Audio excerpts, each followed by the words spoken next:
I used to think strength meant never breaking, never letting anything knock you down. I was wrong. Sometimes strength is simply surviving, holding on when every instinct tells you to let go. The worst day of my life didn't begin like one.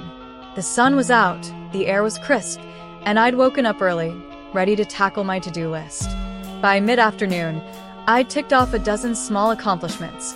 Laundry folded, emails answered, groceries bought. And then my phone rang. It was the kind of call that doesn't need words to ruin you. The shaky inhale, the silence heavy with bad news.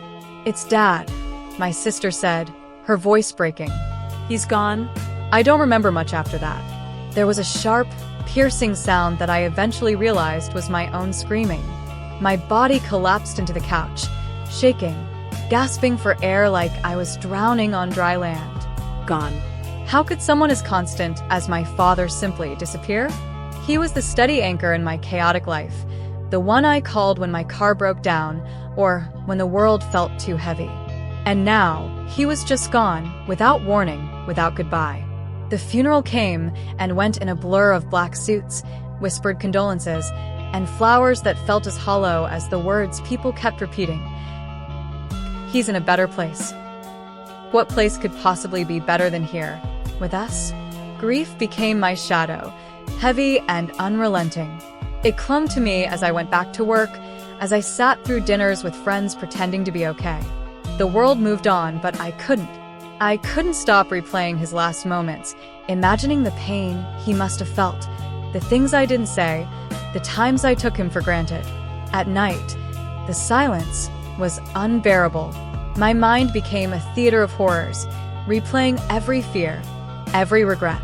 I started dreading bedtime, avoiding sleep as if staying awake could somehow stop the memories.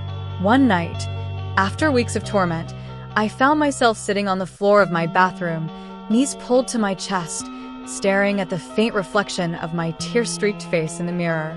I wanted the pain to stop. I wanted everything to stop. I don't know why I reached for my phone. Maybe it was desperation, maybe instinct. I Googled something vague, how to survive grief, or something equally broad. A quote popped up, buried in the sea of search results. "This too shall pass." It felt cruel at first, as if whoever wrote those words had no idea what real pain was. How could this ever pass? How could I ever feel normal again? But the words lingered. They followed me through the days, a quiet whisper in the back of my mind. This too shall pass.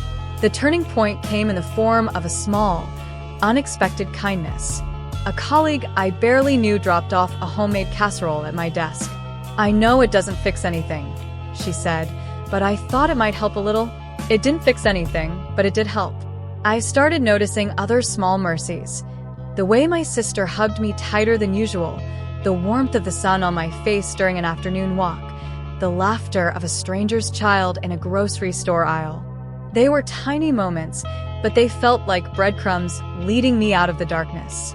I began therapy, hesitantly at first. My therapist told me something that stuck. Grief is not something you get over. It's something you carry. But over time, it gets lighter.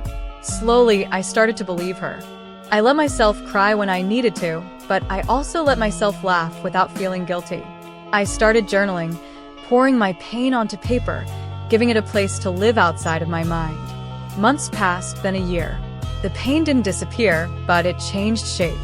It became less of a crushing weight and more of a dull ache, a reminder of love that was lost but never forgotten. One day, I found myself sitting on a park bench, the same bench where my dad and I used to eat ice cream on summer evenings. The wind rustled the trees, and for the first time in a long time, I felt a flicker of peace. The storm inside me hadn't disappeared, but it had passed. The skies weren't completely clear, but they were lighter. And I realized that this too shall pass wasn't about forgetting or moving on. It was about enduring, about holding on until the pain softened enough to let life back in. I still miss him every day. I always will. But now, I carry him with me, not as a burden, but as a part of who I am. And when the storms come again, as they inevitably will, I'll remind myself, this too shall pass.